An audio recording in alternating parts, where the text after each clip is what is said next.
Ladies and gentlemen, we are thankful to be here today to give praise to God. In spite of what has happened, the Lord is good to us. Greetings to the Mount Moriah Missionary Baptist Church family and the saints of God everywhere. We will overcome this crisis. But to get the message to the people, God is still in control. I will speak today very briefly to you from the Lord's Gospel as recorded by Matthew, 4th chapter, verse 3, and it reads as follows. Jesus answered and said, "It is written, man shall not live by bread alone, but every word that proceedeth out of the mouth of God." During these days that we have suspended our service, I still would like to speak to you from the Holy Writ. Overcoming temptation.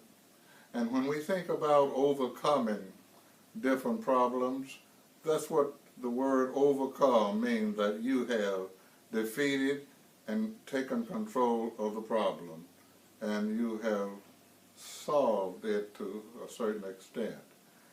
Now, when we speak of overcoming, that means that we have overcome some of the things that beset us, and truly something has beset this nation, something has beset our families, something has beset our government.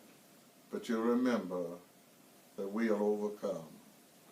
And you remember that temptation means that we attempt to do wrong when we know what the right thing to be done. And that is put our trust and faith in God.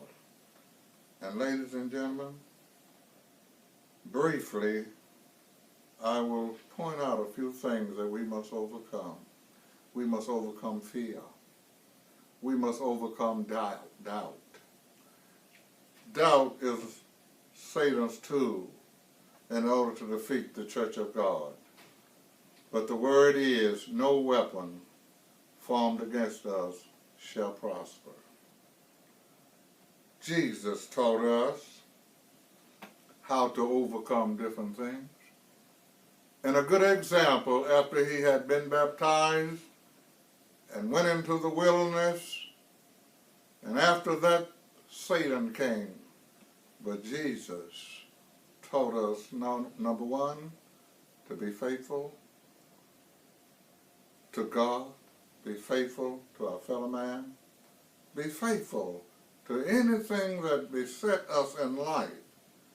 We can overcome it by being faithful, even though we are tempted, but the Lord will see us through.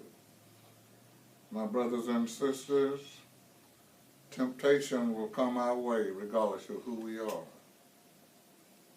Satan has three ways that he always uses in order for us to be drawn into his fold and tempted by the things of this world. You remember, Satan will catch us at our vulnerable point. Jesus was hungry. And he said, if, listen to that word, if, indicates some doubt. If indicates that there are questions to be answered, because it lingers in our mind and put doubt. Now, ladies and gentlemen, watch him. If thou be the Son of God, if you be who you say you are, make these stones bread. But Jesus was never to be tempted, never to make stones bread, because he was the true bread of life that came down to give his life for us. And anyway, if he had done that, we would have been eating Satan's bread. And Satan's bread always leads to destruction. Now, my brothers and sisters, he used another technique. After Jesus told him, man cannot live by bread alone, but man must live by the word of the Lord. Listen, as he said, it took him up to the pinnacle of the temple and said, "Cast yourself down, for it is written that the Lord will send his angels and bear you up anytime you would dash your feet against a stone." But look, my friends, the Lord is not to be tempted. Jesus was not about to take that temptation from Satan. And listen, the third thing he said now, as he carries Jesus up into the mountain, and he saw all the then known civilized world and the beautiful kingdoms, and he said, "If you just fall down and worship me, I'll give it all to you." Satan has a great nerve. Satan is a defeated foe. He's going to give the man who created the whole world and all that therein, he's going to give it to him. Oh, listen at Satan. And Jesus said, "Satan, get behind me. I shall not worship nobody but the Lord my God."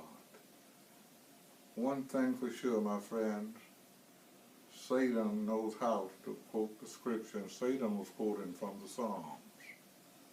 But let me tell you, Jesus had the sufficient power to overcome the power of Satan. And as I get ready to close, even though we are beset by this disease called a coronavirus, be not dismayed. God is still in control. And in the words of the psalmist, we as Christians, I encourage you this morning or today to take heed to the words of the songwriter when it said to us, "Fight manfully onward, dark passions subdue, but look ever to Jesus, and he will carry you through." God bless you. May the Lord keep you. May he smile on each of you. Amen.